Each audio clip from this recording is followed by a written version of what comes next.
good morning. Hari ini kita materinya adalah materi hidrosfer. Hidrosfer itu materi terakhir kita di kelas 10 di semester 2 ini. Nah, hidrosfer di sini adalah merupakan dari segi definisinya adalah lapisan air. Nah, lapisan air itu di permukaan bumi kita ini terdiri dari dua, itu lapisan atau air tawar dan air asin. Nah, jumlah atau kapasitas air di permukaan bumi kita ini selalu tetap, itu 100%, keadaannya tidak berkurang juga tidak bertambah, namun hanya dalam bentuk dan wujudnya saja yang berubah-ubah.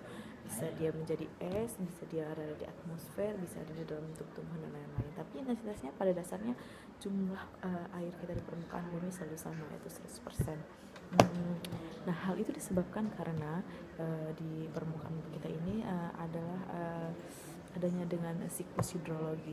Nah, siklus hidrologi ini terdiri dari 3 siklus. Siklus pendek, sedang, dan panjang. Oke, yang pertama adalah siklus pendek.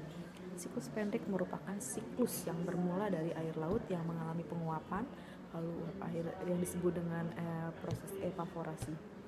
Nah, air laut tersebut mengalami penguapan dan uap airnya berubah menjadi titik air atau dalam bentuk awan yang disebut dengan proses kondensasi. Nah, ketika terjadi kondensasi, maka uap airnya menumpuk di atmosfer, di lapisan udara, sehingga tidak mampu ditampung, lalu turunlah hujan di laut. Nah, itu disebut dengan siklus pendek. Artinya penguapannya di laut dan turun hujannya di laut. Oke. Next, yang selanjutnya adalah siklus sedang. Siklus sedang itu prosesnya lebih panjang dibandingkan siklus pendek. Siklus sedang itu adalah siklus hidrologi yang bermula dari air laut mengalami penguapan, danau sungai mengalami penguapan. Pokoknya penguapan yang bersumber dari air disebut dengan evaporasi, plus atau tambahan dari transpirasi atau penguapan dari tumbuh-tumbuhan. Jadi keseluruhannya adalah evapotranspirasi. Nah, evapotranspirasi itu